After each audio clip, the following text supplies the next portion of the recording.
So last day हम लोगों ने पढ़ा था क्लोरीनेशन, तो क्लोरीनेशन के ऊपर कुछ क्वेश्चंस कर लेते हैं, ठीक है। First question is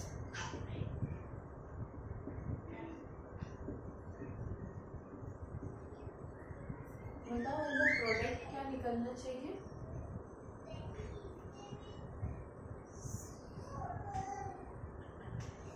as a product क्या निकलना चाहिए।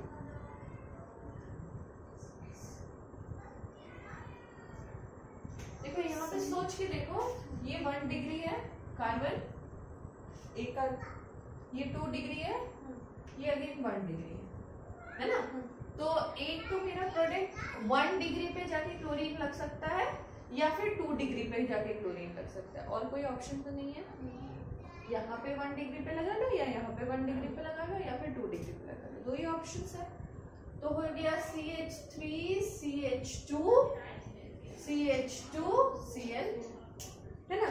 एक ये प्रोडक्ट निकल सकता है, और क्या प्रोडक्ट निकल सकता है, 2 डिग्री पे लग सकता है ना। दो ही जगह है इसके पास लगने के। अब पूछा जाता है क्वेश्चन में, which product is more stable, which product is more stable, और कौन सा प्रोडक्ट ज्यादा बनेगा, मेजॉरिटी में क्या बनेगा, ठीक है। तो इसका आंसर निकालने के लिए फिर जाना पड़ेगा वही पुराना मैकेनिज्म।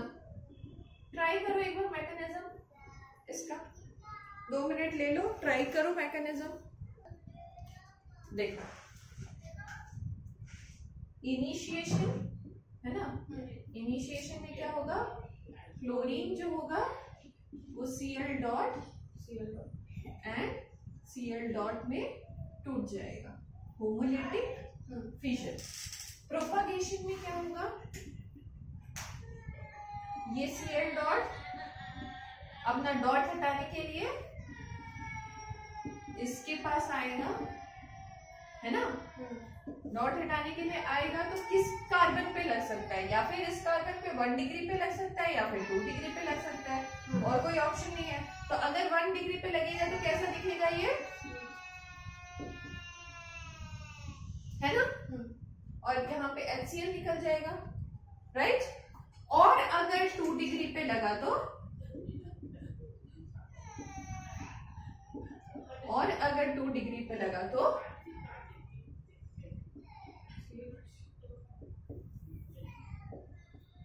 ये निकलेगा। अब पूछा गया है कि डॉट में से ये प्रोडक्ट बनेगा या ये प्रोडक्ट बनेगा एज अ स्टेबल प्रोडक्ट, है ना।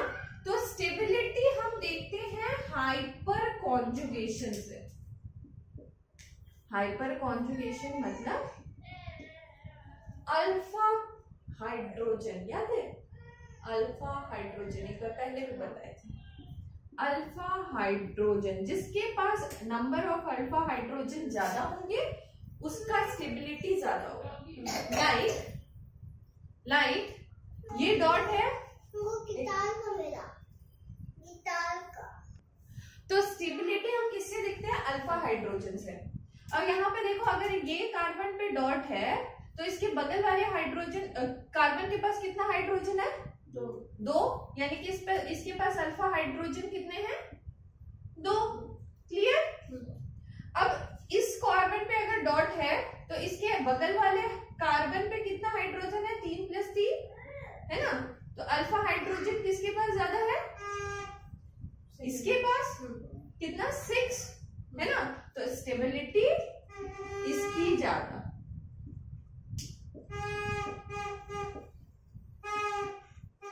ठीक है। जिसके पास अल्फा हाइड्रोजन ज्यादा, समझ आ गया होगा सबको, जिसके पास अल्फा हाइड्रोजन ज्यादा उसकी स्टेबिलिटी ज्यादा, यानी कि कौन ज्यादा स्टेबल होगा बताओ, 6। This is the most stable product. ऐसे भी क्वेश्चन, ठीक है, तुम्हारे पास ऐसे भी क्वेश्चन मिल जाएंगे। इतना नोट डाउन करो, फिर नेक्स्ट क्वेश्चन देते हैं। मिटा ले, चलो। अगर सपोज यहाँ पे क्लोरीन की जगह जस्ट हम कर दिए, इसको मिटा लेते हैं, क्लोरीन की जगह हम कर दिए ब्रोमीन, ठीक है। और पूछे कि which is the most stable product और which is more as a major product कौन बनेगा, ठीक है। तो ऑप्शंस में अगेन तुम्हारे पास क्या आएंगे, या फिर यहाँ पे बी आर लग सकता है या फिर यहाँ पे बी आर लग सकता है। तो क्या बोलोगे कौन सा ज्यादा स्टेबल है? सेकेंड वन है ना।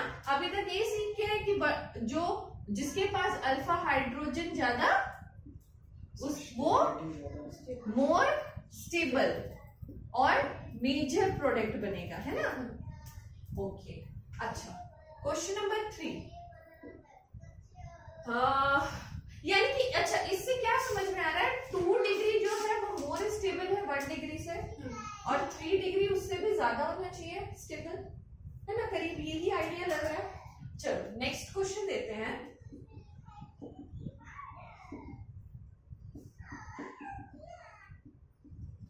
अभी फ्लोरिनेशन कराते हैं ना इसका, तो इसका प्रोडक्ट भी क्या करना चाहिए, एफ लगेगा ना यहाँ पे, और यहाँ पे एक और प्रोडक्ट हो सकता है।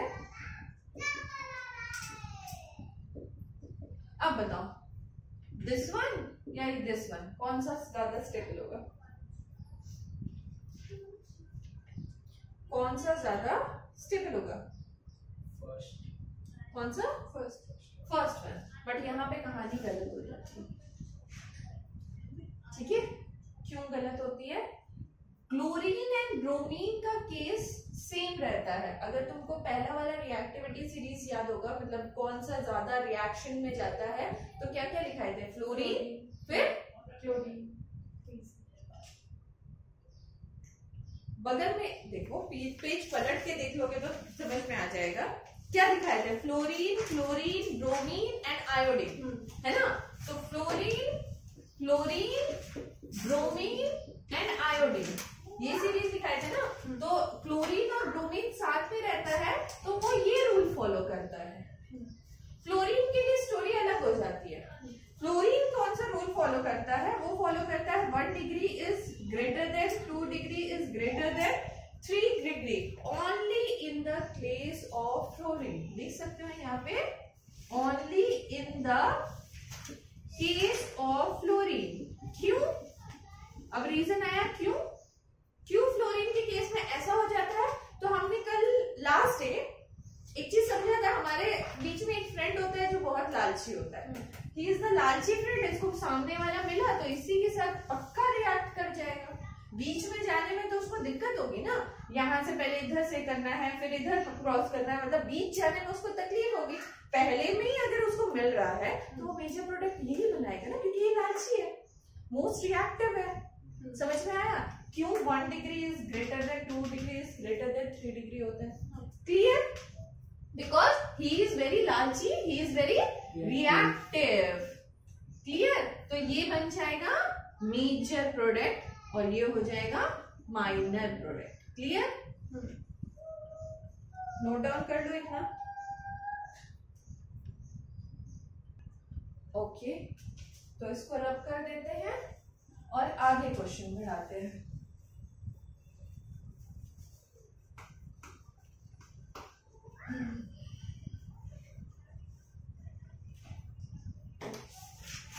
तो क्वेश्चन आता है CH3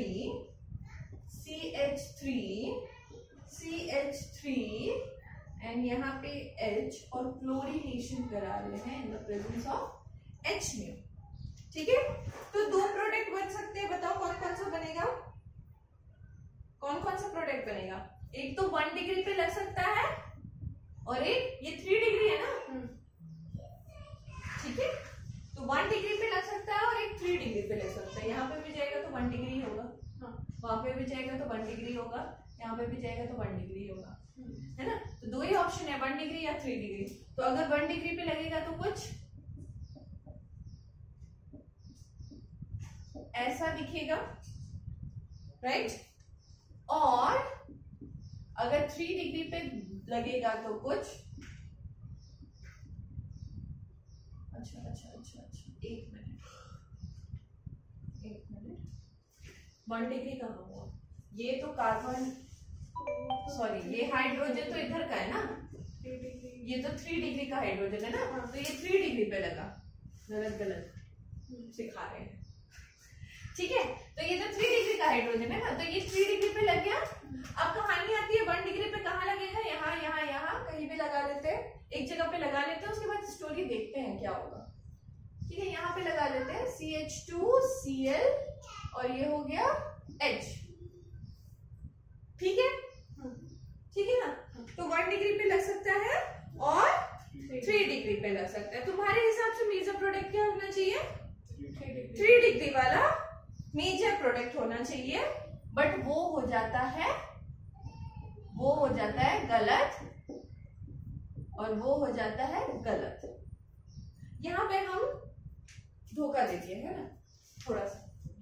हमने अभी तक सिखाया क्लोरीनेशन में 3 degree is greater than 2 degree is greater then 1 degree, but यहाँ पे कहानी क्यों गलत हो गई?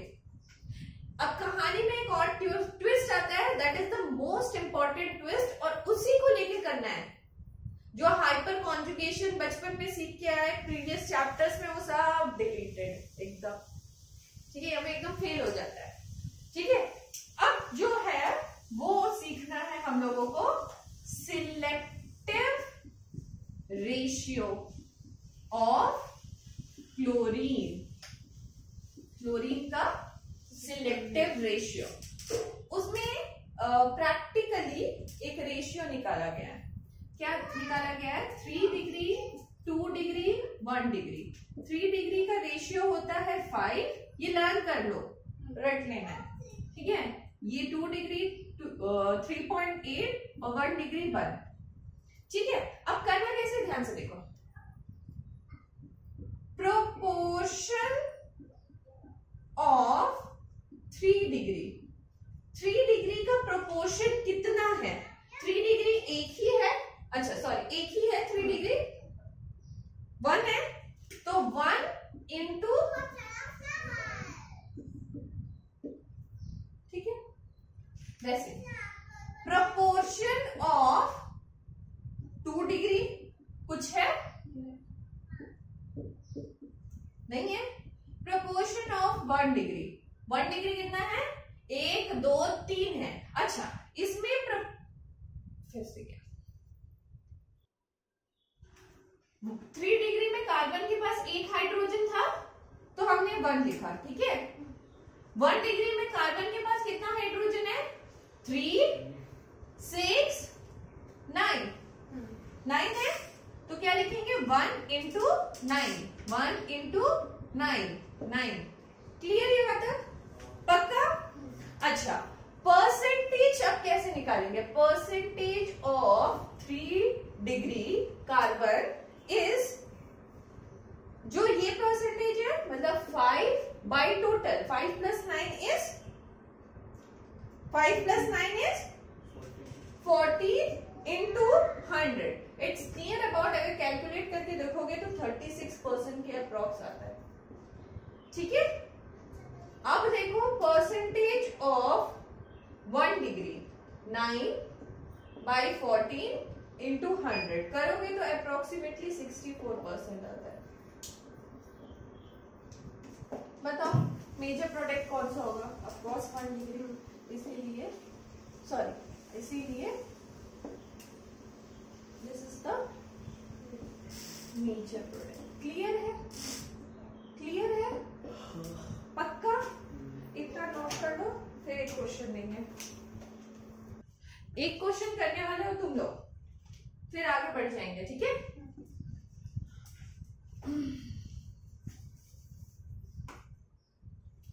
क्या देने वाले हैं?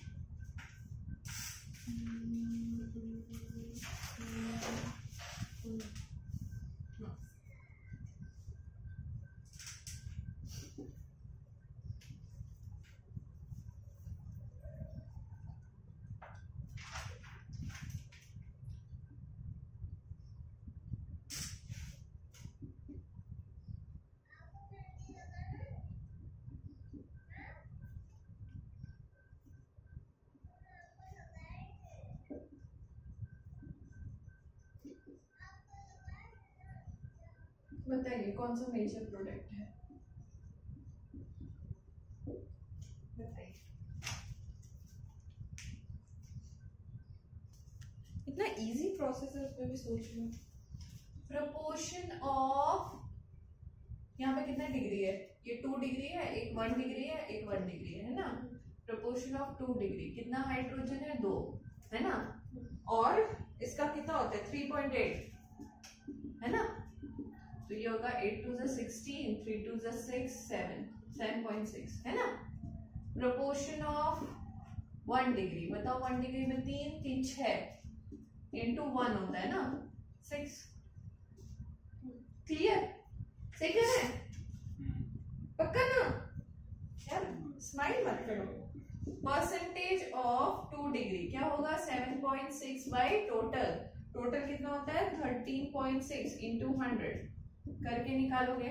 परसेंटेज ऑफ 1 डिग्री ये होगा 6 by 13.6 into 100, that is near about 55.8% approx, और ये हो जाएगा 55 ये है तो ये हो जाएगा 45% अप्रॉक्स।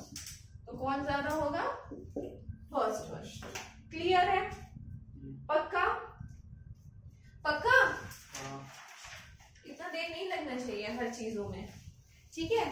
चलो अब थोड़ा सा एक चीज और लिख लो, selectivity of ratio of bromination, ठीक है। इसका रेशियो होता है 3 डिग्री, 2 डिग्री, 1 डिग्री, ये होता है 1680 और 1।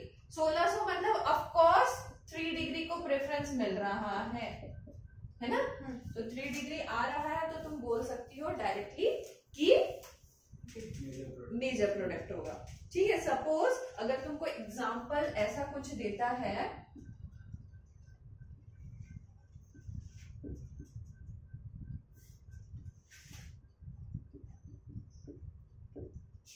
ब्रोमिनेशन कराया,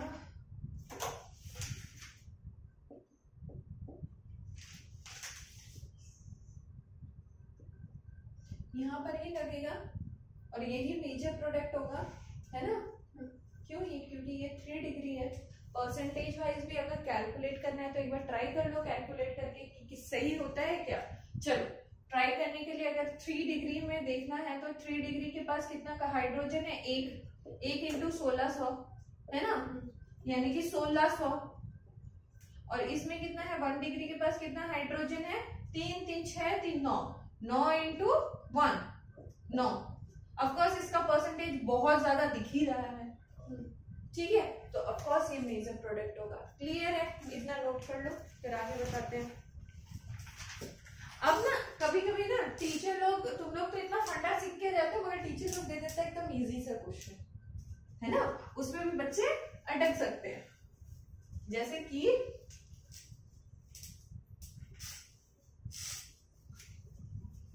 तुम सोच के जाओगे हम हाइपर कॉन्जुगेशन करेंगे, रिएक्टिव सिलेक्टिविटी रेशियो करेंगे, और क्वेश्चन कुछ आ गया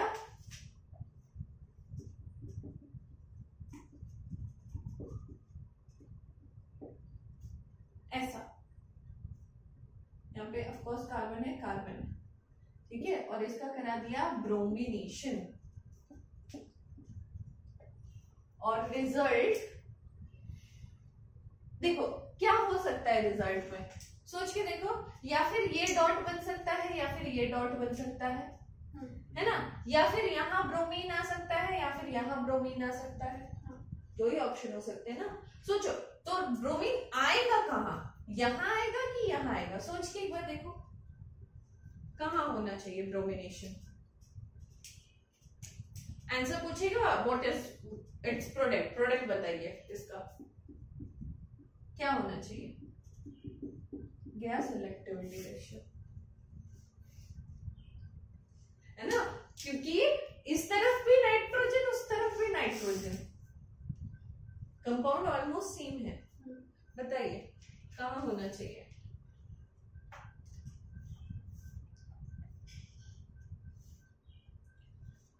तो दिमाग में लगा के शायद ऐसा कुछ हो सकता है NH2 पॉजिटिव, है ना, दिस इज NO2 नेगेटिव,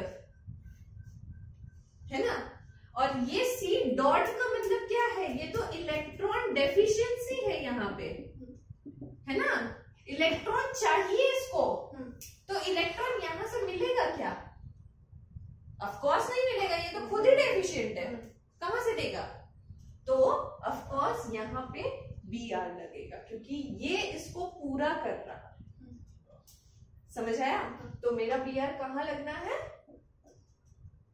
यहाँ, राइट, क्लियर है, क्वेश्चन इतना सिंपल भी आ सकता है, राइट, नोट करना चाहते हो तो नोट कर लो, नहीं तो फिर आगे बढ़ेंगे नाइट्रेशन और चीजों को बहुत जल्दी बहुत स्पीडली खत्म करेंगे। चलो नेक्स्ट वाला सेकंड टॉपिक, क्लोरीनेशन, क्या क्या था फर्स्ट वाला, क्लोरीनेशन, हैलोजिनेशन, वेरी नाइस, दूसरा था नाइट्रेशन प्रोसेस, ठीक है। अगर मैं ऐसा कुछ बोलूं, एल्कीन जो है in the presence of concentrated HNO3 convert हो गया किसी भी प्रोडक्ट में, क्या ये पॉसिबल है, क्या ये पॉसिबल है कि एल्केन को HNO3 दिया और कोई प्रोडक्ट निकाल दिया, यार अभी तक हम पढ़ के है ना, एल्केन इज वेरी स्टेबल, तो स्टेबल है तो ऐसे नॉर्मल रिएक्शन तो होगा ही नहीं, अगर रूम टेम्परेचर पे हम कर रहे हैं, तो हम लोगों ने क्लोरीनेशन कराया था तब सनलाइट डाला था, हीट किया था, तो यहाँ पे भी ऑफ कोर्स हीट करने की जरूरत है, नॉर्मली तो होगा नहीं ये चीज, ठीक है, तो ऑफ कोर्स हीट करेंगे, अगर एल्केन को हम कॉन्सेंट्रेटेड HNO3 देके हीट करेंगे तो ऑफ कोर्स निकलेगा नाइट्रो एल्केन, क्लियर है, जैसे कि एल्केन यही होता है ना, अब HNO3 लिखने का तरीका देखो, लिख सकती हूँ क्या, पक्का, अगर लिख सकती हूँ तो इसको हीट किया मैंने,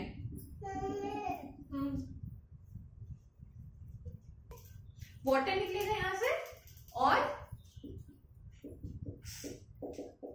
ऐसा कुछ बना देगा, what is that, nitro alkane ही तो है ना, ये क्या है, क्लियर, तो नाइट्रेशन में ऐसा कुछ होता है, और तुम्हारे बुक में अप्रोक्सीमेटली जो टेम्परेचर दिया हुआ है दैट इज 450 डिग्री सेल्सियस के अप्रोक्स, कोई भी टेम्परेचर में हो सकता है। सपोज एक एग्जांपल देके समझाते हैं, अगर एग्जांपल में कुछ,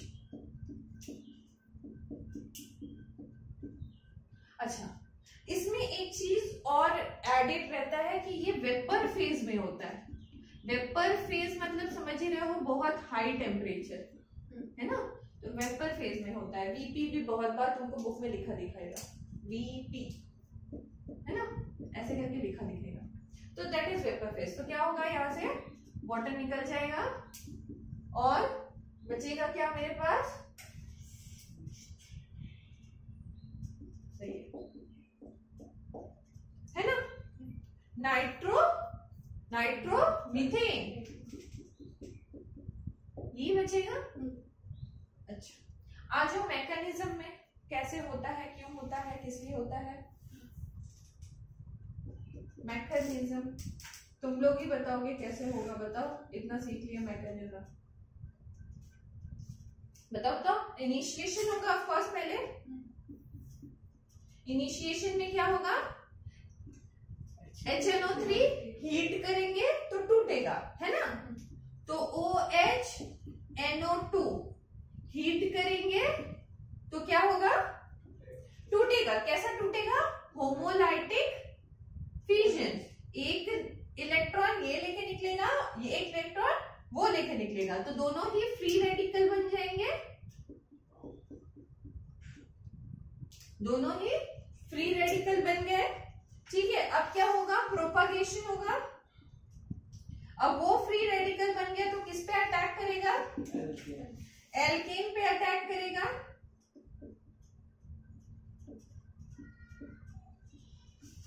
ठीक है, यहाँ पे लिख लो 450 डिग्री सेल्सियस। एल्केन पे अटैक किया तो क्या होगा? एल्केन का बना दिया CH3 डॉट और वाटर लेके निकल गया, यही होगा ना। तो टर्मिनेशन में देखो, टर्मिनेशन में क्या पॉसिबिलिटीज तुम्हारे पास आ सकती है? क्या डॉट के फॉर्म में, क्या फ्री रेडिकल के फॉर्म में आ सकता है? तुम्हारा OH तो यूज हो गया H2O बनाने में, तो बचा क्या? CH3 डॉट और NO2 डॉट, यही दो बचा फ्री रेडिकल के रूप में। तो प्रोडक्ट्स क्या क्या बन सकते हैं? CH3 dot plus NO2 dot, ये सब CH3 NO2 बनेगा, बनेगा। तो वही देखो, एज अ प्रोडक्ट तुम सारे रिएक्शन को ऐड कर दोगे, जितना भी रिएक्शन है तुम्हारे पास ऐड कर दोगे, तो यहां से देखो OH OH कट गया है ना, और CH3 डॉट कट गया, और क्या NO2 डॉट कट गया, तो बचा क्या मेरे पास? देखो यही वाला रिएक्शन मिल रहा है, CH3H प्लस HNO3 और प्रोडक्ट में CH3NO2 और वाटर, वही मिल रहा है ना। यानी कि ये मैकेनिज्म सच्चा है ना, सच्चा है ना। जब मेरे को मतलब जो मेरा मैकेनिज्म करके फाइनल रिएक्शन मिल जा रहा है, यानी कि ये मैकेनिज्म सच्चा है पूरे रिएक्शन को ऐड करके। तो यही बनता है तुम्हारा नाइट्रेशन का मैकेनिज्म। क्लियर है? नाइट्रेशन भी करने पे अगर मैं रिएक्टिविटी सीरीज बताऊं तो 3 degree is greater than 2 degree is greater then 1 degree, यही रहेगा। क्लियर? क्लियर? और यहां स्टोरी समाप्त होती है नाइट्रेशन की। चलो लास्ट जो बचा है सल्फोनेशन, उसको भी करा के खत्म किया जाए क्लास।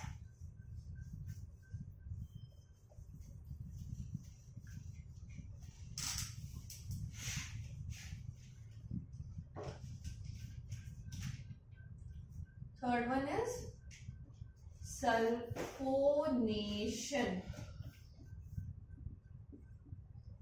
अच्छा, इसमें सल्फोनेशन में हमने क्या बोला था? एल्केन में क्या देंगे? H2SO4, शायद याद होगा तुम लोगों को, है ना। H2SO4 के प्रेजेंस में कराएंगे, और ऑफ कोर्स इसको भी हीट करना पड़ेगा क्योंकि एल्केन सैचुरेटेड। 450 डिग्री सेल्सियस इसका भी टेम्परेचर रहेगा, राइट। तो ये जैसे ही इसको हीट मिलेगा H2SO4 को, तो वो किस में टूटेगा? SO3 plus H2S।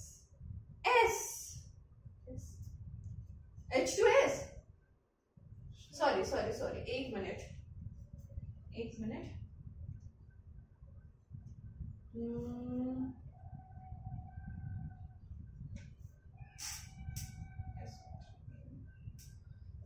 नहीं, छोड़ दो। यहाँ पे सुनो, ध्यान दो। एल्कीन जो होगा वो H2SO4 के प्रेजेंस में हीट किया जाएगा, ठीक है। अब क्या है कि बहुत बार H2SO4 ना देखे, यहाँ पे एक वर्ड का यूज किया जाता है, oleum. What is oleum? H2S2O7। दोनों में से कुछ भी दिया जाए, रिएक्शन सेम होना है कि एल्केन सल्फोनिक एसिड का बनना है, ठीक है। या फिर ओलियम बोल के रिएक्शन के ऊपर लिख दिया ओलियम के प्रेजेंस में, या फिर लिख दिया H2SO4 के प्रेजेंस में, दोनों में ही लिखा, दोनों का मतलब ही सल्फोनेशन करना है। क्लियर? जैसे कि फॉर एग्जांपल, अब देखो H2SO4 को कैसे लिखूंगी मैं? OH बचा क्या मेरे पास? SO3H, यही बचा ना? लिख सकती हूँ मैं? पक्का? और इसको हीट करेंगे 450 डिग्री सेल्सियस में क्या होगा बताओ? निकल जाएगा, H2O निकल गया और बचा मेरे पास क्या? RSO3H, that is alkane sulphonic acid. Clear? Clear? देखो इतना सीख गए हैं कि मैकेनिज्म खुद ट्राई करो। अब तो मैं बोलूंगी इसका मैकेनिज्म घर जाके खुद ट्राई करना, अगर कोई दिक्कत आता है तो बताना, ठीक है? अब इसमें इंपॉर्टेंट बात ये आती है कि लोअर मेंबर्स ऑफ एल्केन जितने भी रहेंगे उसमें ये रिएक्शन नहीं दिखाई देगा। जैसे कि जो भी चेन में कार्बन आ रहे हैं 6 से कम नंबर्स है, लोअर देन 6, उसमें सल्फोनेशन नहीं दिखाई देगा। Greater than 6 number of carbon में ही सल्फोनेशन होता है। क्लियर? ओके। अच्छा, फॉर एग्जाम्पल ऐसा अगर तुमको क्वेश्चन दे दिया है, ठीक है, और बोला 450 degree Celsius in the presence of HOSO3H, क्या होगा? अब पहले सबसे पहले कार्बन नंबर काउंट करने हैं, 1 2 3 4 5 6, पक्का होगा 6 है कार्बन, हेक्सेन का चेन है तो पक्का होगा सल्फोनेशन। तो प्रोडक्ट क्या निकलना है? SO3, ये तो H2O बन के निकल जाएगा, है ना? हमने रिएक्शन में क्या देखा था? H2O निकलेगा, साथ में SO3H यहाँ पे जुड़ जाएगा, यही होगा ना? तो बना लो, 1 2 3, ये हो जाएगा CH2, बाप रे यहाँ पे कहाँ हटाए, हटाना कहीं तो पड़ेगा, 1 2 CH2 SO3H, है ना? क्लियर है? कुछ भी दो वहीं पर हटाना है। क्लियर है? तो यहां हो जाती है सभा एल्केन की और सल्फोनेशन की, और मेरे हिसाब से अभी तक के लिए यही विराम लगाते हैं।